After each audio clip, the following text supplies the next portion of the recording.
Assalamualaikum warahmatullahi wabarakatuh. Salam sejahtera bagi kita semua. Pertama, marilah kita panjatkan puji syukur kehadirat Allah Tuhan Yang Maha Kuasa yang telah melimpahkan rahmat serta hidayahnya kepada kita semua, sehingga pada kesempatan siang hari ini kita bisa bertemu bertatap muka walaupun hanya melalui daring. Kepada para siswa sekalian kelas 10, siswa sekalian patut bersyukur bahwa kalian merupakan siswa pilihan dari sekian ratus bahkan ribuan calon siswa kemarin yang mengikuti kompetisi di PPDB tahun 2021. Untuk itu, sebagai wujud rasa syukur, saya berharap nantinya kepada siswa sekalian kelas 10 dapat menggunakan waktu sebaik-baiknya selama mengenyam pendidikan di SMK Negeri 2 Pengasih dengan penuh tanggung jawab, sehingga harapannya nanti kalian semua bisa sukses di masyarakat melalui pendidikan di SMK Negeri 2 Pengasih. Selanjutnya mohon izinkan saya memperkenalkan diri di sini kepada siswa sekalian bahwa nama saya Yulianto. Kebetulan saya mendapat tugas sebagai tugas tambahan untuk sebagai wakil kepala sekolah bidang kurikulum di SMK Negeri 2 Pengasih. Selanjutnya saya mohon izin kepada siswa sekalian kelas 10 SMK Negeri 2 Pengasih untuk bisa menyampaikan materi terkait dengan kurikulum yang akan dipakai di SMK Negeri 2 Pengasih. Siswa sekalian yang berbahagia, bahwa kurikulum itu adalah sesuatu hal yang wajib untuk diterapkan di semua sekolah, baik itu jenjang PAUD sampai dengan perguruan tinggi, karena kurikulum itu merupakan sebuah amanah dari Undang-Undang Nomor 20 tahun 2003 yang khusus untuk SMK sendiri itu yang kita gunakan di SMK Negeri 2 Pengasih itu adalah kurikulum 2013 untuk saat ini, tetapi kemungkinan besar untuk kelas 10 di SMK Negeri 2 Pengasih nantinya setelah ada regulasi dari pemerintah, dari Kementerian Pendidikan itu turun, nanti kurikulum yang digunakan adalah kurikulum kurikulum Merdeka Belajar atau kurikulum Sekolah Pusat Keunggulan. Nah, tetapi payung hukumnya belum turun untuk saat ini, sambil menunggu turunnya keputusan Kementerian Pendidikan, itu kita masih menggunakan kurikulum 2013 edisi revisi. Nah, kurikulum itu apa? Siswa sekalian, bahwa kurikulum itu merupakan perangkat atau rencana dan pengaturan mengenai tujuan, isi, dan bahan pelajaran, serta cara yang digunakan sebagai pedoman penyelenggaraan kegiatan pembelajaran untuk mencapai tujuan pendidikan tertentu. Nah, itu kurikulum. Jadi setiap sekolah pasti nanti akan menyusun kurikulum di tingkat satuan pendidikannya sebagai acuan pembelajaran selama 3 tahun ataupun 4 tahun sesuai dengan struktur kurikulum di masing-masing kompetensi keahlian. Siswa sekalian yang berbahagia, bahwa untuk latar belakang SMK Negeri 2 Pengasih menggunakan kurikulum 2013 versi revisi ini adalah karena kita tahu bahwa saat ini kita ada banyak tantangan yang kita klasifikasi menjadi 2, yaitu tantangan internal dan tantangan eksternal. Untuk tantangan internal itu adalah tantangan yang berasal dari dalam satuan pendidikan, dalam hal ini adalah SMK Negeri 2 Pengasih, yang mengacu pada tuntutan pendidikan, yaitu 8 standar nasional pendidikan. Antara lain ada standar isi, standar proses, standar kompetensi lulusan, standar pendidik dan tenaga kependidikan, standar sarana dan prasarana, standar pengelolaan, standar pembiayaan, dan standar penilaian pendidikan. Nah, inilah tantangan kita SMK Negeri 2 Pasir dari Dalam yang harus kita tantangan ini harus kita hadapi bersama. Kita cari jalan keluar, kita cari solusi yang terbaik dalam mengelola sekolah atau mengelola SMK Negeri 2 Pengasih. Kemudian tantangan eksternal, kalian sudah tahu semua bahwa tantangan eksternal kita banyak sekali. Antara lain ada globalisasi, kemudian ada WTO, kemudian ada Asian Community, kemudian ada AFTA, kemudian ada berbagai permasalahan lingkungan hidup, kemajuan teknologi informasi, kemudian ekonomi berbasis pengetahuan, kemudian kebangkitan industri kreatif dan budaya. Tantangan eksternal yang lain antara lain kompetensi yang diperlukan di masa depan meliputi berkomunikasi, berpikir jernih dan kritis, mempertimbangkan segi moral suatu permasalahan, kemudian menjadi warga negara yang bertanggung jawab. Kemudian tantangan eksternal lagi yang kita hadapi adalah persepsi masyarakat bahwa kurikulum masih terlalu menitikberatkan pada aspek kognitif, beban peserta didik menjadi terlalu berat dan kurang bermuatan karakter. Kemudian berikutnya tantangan eksternal kita adalah perkembangan pengetahuan dan pedagogi. Kemudian yang terakhir adalah fenomena negatif yang mengemuka, meliputi ada banyaknya perkelahian belajar, narkoba, dan lain-lain. Kemudian penyempurnaan pola pikir. Nah, kenapa kita menggunakan atau menerapkan kurikulum 2013? Ini salah satu latar belakangnya adalah penyempurnaan pola pikir. Nah, pendidikan yang sesuai dengan kebutuhan masa depan hanya akan dapat terwujud apabila terjadi pergeseran atau perubahan pola pikir tentang proses pembelajaran. Antara lain adalah berpusat pada guru menuju berpusat pada peserta didik. Kemudian dari satu arah menjadi interaktif, dari isolasi menuju lingkungan yang jejaring, kemudian dari pasif menuju aktif, dari maya atau abstrak menuju konteks dunia nyata, kemudian pembelajaran pribadi menuju pembelajaran berbasis team atau teamwork, kemudian stimulasi rasa tunggal menuju stimulasi segala penjuru, kemudian ada ilmu pengetahuan yang bergeser menuju pengetahuan disiplin jamak, kemudian pemikiran faktual menuju kritis, dan dari penyampaian pengetahuan menuju pertukaran pengetahuan. Nah, jadi penyempurnaan pola pikir ini kita mengacu pada filosofi pembelajaran Ki Hajar Dewantara yang ini nanti akan kita laksanakan atau kita pakai pada saat nanti kita beralih dari kurikulum 2013 menuju kurikulum Merdeka Belajar atau kurikulum SMK Pusat Keunggulan. Karena salah satu SMK di Kabupaten Ponorogo yang kemarin mendapat SK dari Dirjen Vokasi itu adalah SMK Negeri 2 Pengasih yang ditunjuk sebagai sekolah pusat keunggulan.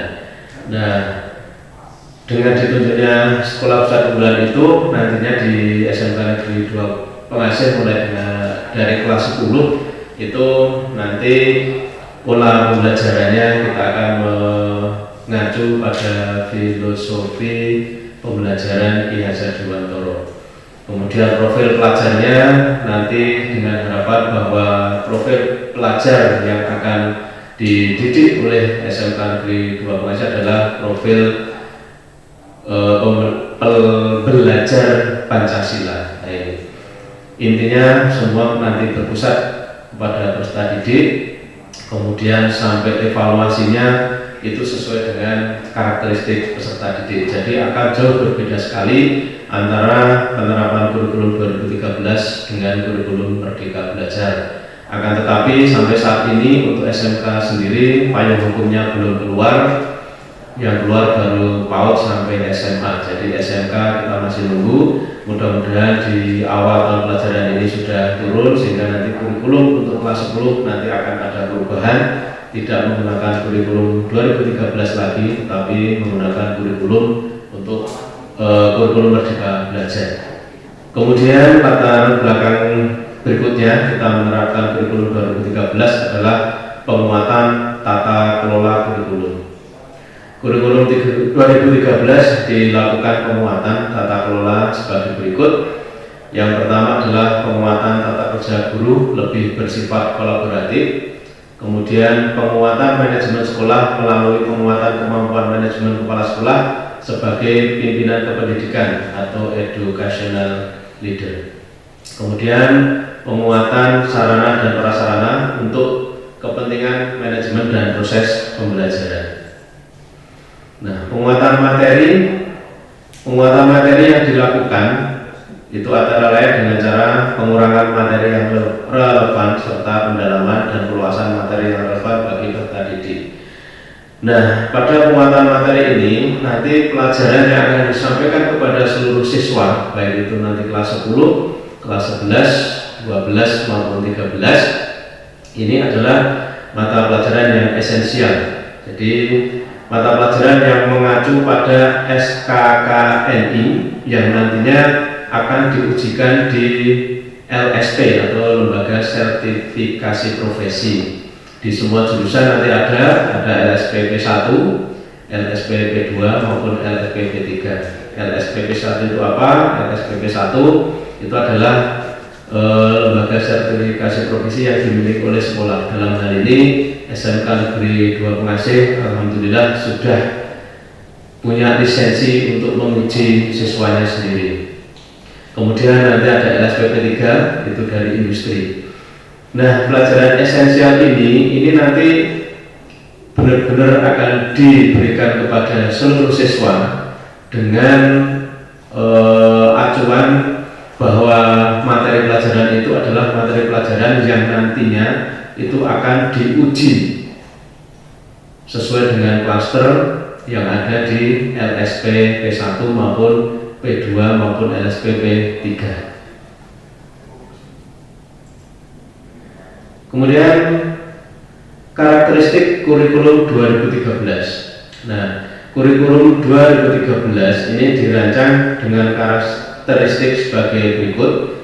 Jadi yang pertama, karakteristik dari kurikulum 2013 itu adalah mengembangkan keseimbangan antara sikap spiritual dan sosial, pengetahuan, keterampilan, serta menerapkan dalam berbagai situasi di sekolah maupun di masyarakat. Kemudian menempatkan sekolah sebagai bagian dari masyarakat yang memberikan pengalaman belajar agar peserta didik mampu menerapkan apa yang dipelajari di sekolah untuk diterapkan di masyarakat dan memanfaatkan masyarakat sebagai sumber belajar. Kemudian karakteristik yang lain adalah memberikan waktu yang cukup luas untuk mengembangkan berbagai sikap, pengetahuan maupun keterampilan setiap peserta didik atau siswa SMK Negeri 2 Pengasih. Kemudian karakter yang keempat itu adalah mengembangkan kompetensi yang dinyatakan dalam bentuk kompetensi inti kelas yang dirincikan lebih lanjut dalam kompetensi dasar mata pelajaran. Itu nanti akan muncul di KIKD di setiap mata pelajaran sesuai dengan struktur kurikulum di masing-masing kompetensi keahlian. Kemudian karakter yang lain adalah mengembangkan kompetensi inti kelas menjadi unsur pengorganisasian kompetensi dasar. Semua kompetensi dasar dan proses belajar yang dikembangkan untuk mencapai kompetensi yang digunakan dalam kompetensi inti.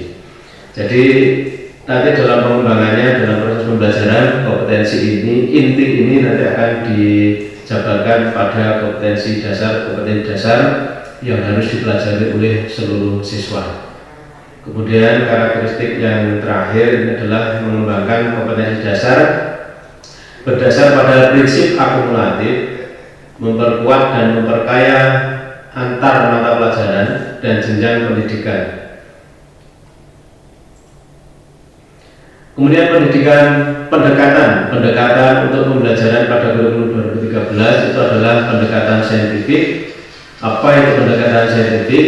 Bahwa kalian nanti bisa melihat di Google atau apa, itu nanti silahkan Anda belajar pendekatan saintifik itu seperti apa. Bahwa intinya bahwa pendekatan saintifik itu merupakan pembelajaran yang berbasis proses keilmuan atau ilmiah dengan beberapa strategi seperti pembelajaran konseptual atau sesuai dengan apa yang ada di kehidupan kita sehari-hari.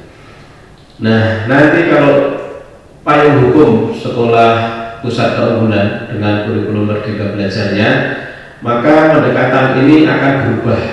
Untuk kelas 10 kemungkinan besar nanti pendekatannya akan berubah ke pendekatan pembelajaran menggunakan project based learning.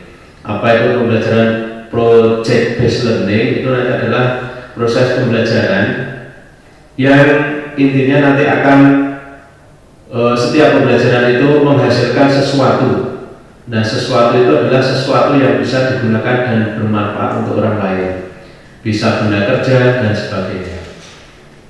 Nah, khusus untuk kurikulum Merdeka Belajar ini, project based learning harus bekerja sama dengan industri pasangan, dan alhamdulillah SMK Negeri 2 Pengasih kita sudah banyak mendapatkan industri pasangan sehingga dalam pelaksanaan pembelajarannya nanti tidak akan bermasalah terkait dengan kerjasama, entah itu makan, kerjasama TC Factory, kemudian kerjasama dalam sinkronisasi kurikulum dan sebagainya.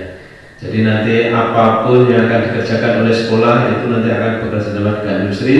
Misalkan untuk yang teknik pemesinan itu nanti dengan YPTI Yogyakarta,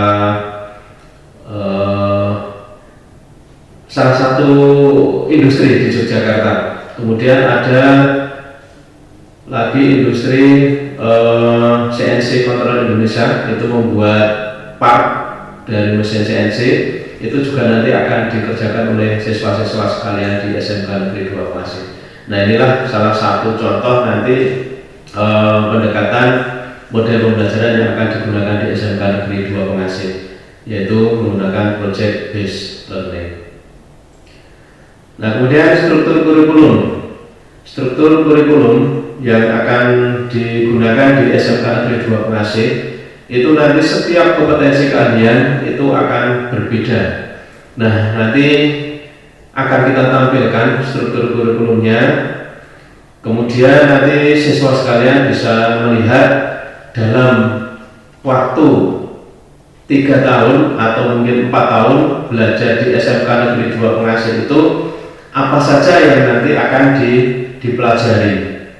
Jadi setiap kompetensi keahlian di SMK Negeri 2 Pengasih yang saat ini kita mempunyai 11 kompetensi keahlian, itu ada 11 struktur kurikulum. Jadi masing-masing kompetensi keahlian akan berbeda jumlah jam dan materi pelajarannya, terutama nanti untuk pembelajaran produktif atau C1, C2 maupun C3. Nah, struktur kurikulum nanti bisa kalian lihat di buku panduan yang kemarin sudah kalian ambil di SMK Negeri 2 Pengasih, atau bisa melihat tayangan ini yang saya tampilkan struktur kurikulum. Sebagai contoh, di sini ada struktur kurikulum untuk bidang keahlian teknologi dan rekayasa, kemudian program keahliannya teknik konstruksi dan properti, kemudian kompetensi keahliannya di sini konstruksi gedung, sanitasi dan perawatan. Ini untuk 4 tahun. Ini hanya contoh saja. Namun demikian nanti kemungkinan besar untuk jurusan ini akan berubah nama ke program keahlian yang baru, karena ini adalah kompetensi keahlian yang lama di kurikulum 2013. Nanti pada kurikulum Merdeka Belajar atau kurikulum sekolah pusat keunggulan ini nanti sudah tidak ada lagi kompetensi kalian yang waktu pelaksanaan pendidikannya itu adalah 4 tahun, semua nanti 3 tahun. Untuk yang konstruksi gedung sanitasi dan perawatan ini nanti beralih ke teknik konstruksi dan perumahan, jadi waktunya 3 tahun. Tapi ini adalah salah satu contoh saja struktur kurikulumnya. Jadi nanti ada muatan A, B, C pada struktur kurikulum itu. Nanti kalian bisa melihat bahwa ada muatan nasional, dan ini adalah semua sekolah wajib mengikuti materi pelajaran, antara lain ada pendidikan agama dan budi pekerti dengan alokasi waktu sekian 318. Kemudian ada pendidikan Pancasila dan kewarganegaraan, kemudian ada bahasa Indonesia, kemudian ada matematika, kemudian ada sejarah Indonesia, kemudian ada bahasa Inggris dan bahasa asing lainnya. Nah, bahasa asing lainnya itu untuk SMK Negeri 2 Pengasih kita mengambil bahasa Jepang sebagai bahasa asing lainnya mendampingi bahasa Inggris, agar supaya nanti pengetahuan kalian, terutama yang mengikuti seleksi magang ke Jepang ini, akan mendapat materi tambahan, sehingga pada saat seleksi itu tidak akan kesulitan. Paling tidak nanti bahasa keseharian atau mungkin bahasa yang biasa diterapkan di industri itu kalian memahami. Kemudian yang B itu ada muatan kewilayahan. Silahkan dilihat di buku panduan, itu ada bahwa muatan kewilayahan itu ada seni budaya, kemudian ada pendidikan jasmani, olahraga, dan kesehatan. Kemudian ada mata pelajaran C atau muatan peminatan kejuruan. Nah, untuk kelas 10 itu nanti yang dipelajari adalah mata pelajaran C1 dan C2. C1 itu apa saja? C1 itu merupakan dasar bidang kalian. Jadi masing-masing kompetensi kalian nanti akan berbeda. Silahkan siswa sekalian bisa melihat di buku panduan yang kemarin sudah diambil. Cermati di masing-masing kompetensi kalian yang dipilih. Misalkan ada simulasi dan komunikasi digital, kemudian ada fisika, kemudian ada kimia, kemudian dasar program kalian sendiri nanti ada gambar teknik, kemudian mekanika teknik, kemudian ada dasar-dasar konstruksi bangunan, kemudian ada teknik pengukuran tanah. Kemudian untuk C3-nya untuk kompetensi kalian ini nanti akan diberikan di kelas 11, 12, dan 13. Tetapi nanti untuk yang program kalian baru yang teknik konstruksi dan perumahan itu nanti hanya diberikan di kelas 11 dan kelas 12. Dan satu lagi muatan lokal kita itu adalah bahasa Jawa. Ini nanti juga akan kalian pelajari 1 minggu, nanti 2 jam pelajaran di kelas 10, 11, dan 12. Nah, ini adalah model pembelajaran. Jadi model pembelajaran yang akan kita gunakan selama masa pandemi ini tentunya berbeda sekali dengan pada saat kita suasananya normal. Jadi nanti kita metode pembelajaran ada luring atau tatap muka. Kemudian kita juga melaksanakan atau menggunakan metode pembelajaran daring atau PJJ. Nah, kalau di SMK Negeri 2 Pengasih barangkali nanti akan berbeda dengan yang sudah pernah kalian ikuti di SMP. Nanti kalau kita sudah diizinkan sebagai percontohan lagi, kita nanti akan ada tatap muka, separuh kelas nanti daring. Tetapi nanti siswa yang dari di rumah itu bisa mengikuti pembelajaran di sekolah melalui live YouTube. Kemudian nanti juga kita pernah melaksanakan pembelajaran atau model blended learning, jadi gabungan antara luring dan daring. Nah, ini untuk model pembelajarannya kita nanti sesuaikan dengan edaran dari Dikpora seperti apa. Kemudian yang ini sangat penting untuk saya sampaikan kepada siswa sekalian, ini adalah kriteria kenaikan kelas di kurikulum SMK Negeri 2 Pengasih. Yang pertama adalah telah menempuh seluruh program pembelajaran dalam 2 semester pada tahun pelajaran yang diikuti. Jadi tadi sudah melihat atau membaca struktur kurikulum di masing-masing kompetensi kalian. Nah, di situ nanti ada pembagian kelas 10, kelas 11, 12 itu mata pelajarannya apa saja yang disampaikan, jamnya berapa. Nah, ini harus kalian ikuti semua dan nilainya harus tuntas. Nah, kalau mau mulus naik ke kelas atau jenjang berikutnya, berarti semua nilai harus tuntas. Kemudian yang kedua, untuk nilai deskripsi sikap ini sekurang-kurangnya baik. Nah, nanti kalau sikap Anda itu nilainya cukup, berarti Anda nanti akan terhambat kenaikan kelasnya. Kemudian yang ketiga, nilai ekstrakurikuler pendidikan kepramukaan ini adalah sekurang-kurangnya baik. Jadi kalau nanti kalian tidak sungguh-sungguh mengikuti kegiatan kepramukaan di SMK Negeri 2 Klasik, kalian tidak pernah hadir dan sebagainya, maka nilainya, kalau nilainya itu cukup atau kurang dari baik, berarti Anda nanti otomatis tidak akan naik kelas atau naik ke jenjang berikutnya. Nah, kemudian yang keempat, tidak memiliki lebih dari 2 mata pelajaran yang masing-masing nilai kompetensi pengetahuan dan atau kompetensi keterampilannya di bawah KKM. Nah, siswa sekalian, mohon ini dipahami kriteria kenaikan kelas ini, bahwa yang pertama, kalian harus mengikuti seluruh mata pelajaran yang diajarkan di setiap jenjang. Misalkan kelas 10, ya kelas 10 harus diikuti semua. Tidak boleh ada satu mata pelajaran yang tidak diikuti. Kemudian nilai, sekali lagi, sekurang-kurangnya adalah baik dengan kriteria ditetapkan satuan pendidikan. Jadi nilai sikap ini. Jadi kalau sikap Anda di sekolah itu kurang baik, bolosan dan sebagainya, sering bikin ulah dan sebagainya, nah ini nanti akan terancam tidak naik kelas. Kemudian tidak boleh memiliki nilai di bawah KKM maksimal 2 mata pelajaran. Nah ini. Kemudian kriteria kehadiran. Kriteria kehadiran adalah kehadiran minimal 95%. Jadi 95% kalian wajib hadir di SMK Negeri 2 Pengasih. Nah, 5%-nya ini kalau Anda alfa lebih dari 5%, dalam hal ini kita kita tetapkan oleh sekolah itu adalah 11 kali. Kalau 11 kali Anda alfa, tidak ada keterangan, itu otomatis nanti sudah tidak naik kelas. Kalau itu nanti terjadi di tengah perjalanan, berarti Anda harus bersedia untuk mundur dari SMK Negeri 2 Pengasih, tidak perlu menunggu kenaikan kelas. Nah, jadi mohon ini diperhatikan.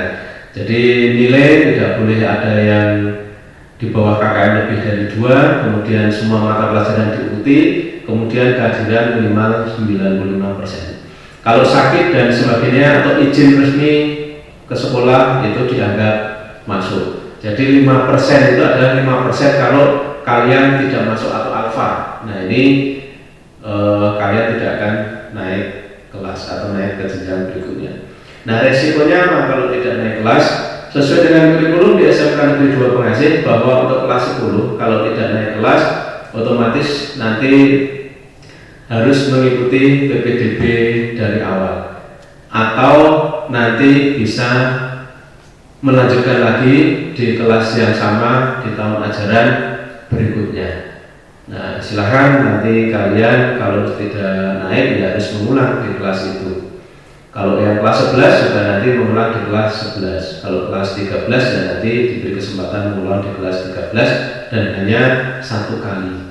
Nah, silahkan nanti siswa sekalian bisa memahami itu terkait dengan kriteria kenaikan kelas. Nah, kemudian yang tidak kalah penting lagi adalah kriteria kelulusan ujian sekolah atau kelulusan dari satuan pendidikan. Nah, karena kita masih di masa pandemi, dari Kementerian Pendidikan ini tidak ada ujian akhir nasional atau UN, tetapi untuk kelulusan itu adalah ditentukan oleh forum, yaitu forum Bapak Ibu guru di SMK Negeri 2 Pengasih. Jadi yang menuliskan adalah forum, bukan ujian akhir nasional lagi atau nilai ujian akhir nasional lagi. Tetapi nanti di kelas 11 untuk semua siswa saja, semua program kalian itu nanti ada nilai atau ujian AKM, jadi asesmen kompetensi minimal, itu nanti akan diberikan di kelas 11, tetapi itu tidak menilai pengetahuan atau kognitifnya, tetapi nanti adalah penilaian kinerja dari sekolah. Nah, ini salah satu pengganti UN, sebenarnya bukan pengganti, tetapi ini untuk mensikapi atau membedakan SMK di seluruh Indonesia terkait dengan mutu SMK-nya itu seperti apa. Jadi nanti akan dinilai dengan AKM atau asesmen kompetensi minimal. Kalau dulu bisa diambil dari UN, tapi sekarang diganti ke AKM yang diberikan di kelas 11. Nah, untuk kriteria kelulusan ujian sekolah, yang pertama adalah menyelesaikan seluruh program pembelajaran yang dibutuhkan dengan nilai rapot setiap semester. Jadi nilai rapot setiap semester itu tidak boleh ada yang di bawah KKM. Jadi harus di atas KKM semua atau minimal KKM.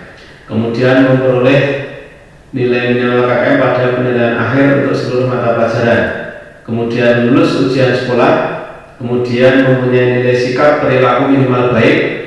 Kemudian wajib mengikuti praktek kerja lapangan atau PKL dengan nilai minimal baik yang dinilai oleh DUDI dan penilaian laporan yang diperoleh oleh pembimbing dari sekolah.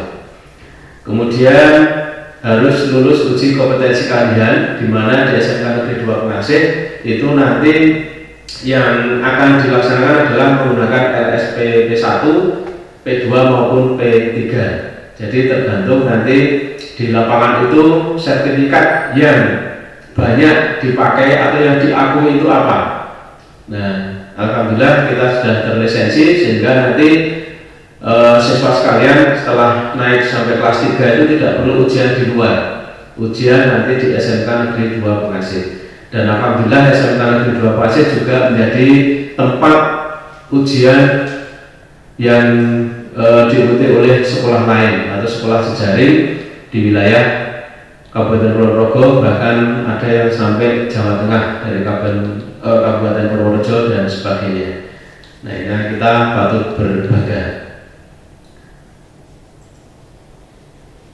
Nah, untuk jam pembelajaran itu yang kita pakai ini adalah jadwal mingguan selama masa pandemi COVID. Tetapi nanti kalau sudah normal kembali seperti sedia kala, nanti yang akan kita terapkan adalah jadwal blok. Jadwal blok itu seperti apa? Itu nanti akan kita sampaikan setelah nanti draft jadwal yang dibuat oleh tim pembuat jadwal SMK Negeri 2 Pengasih itu selesai. Nanti akan dikirimkan oleh wali kelas masing-masing ke peserta atau siswa sekalian. Yang jelas nanti apakah itu jawabannya mingguan atau blok, kita menunggu perkembangan situasi di lapangan seperti apa. Dan kita menunggu surat edaran dari Dinas Pendidikan Pemuda dan Olahraga Provinsi Daerah Istimewa Yogyakarta.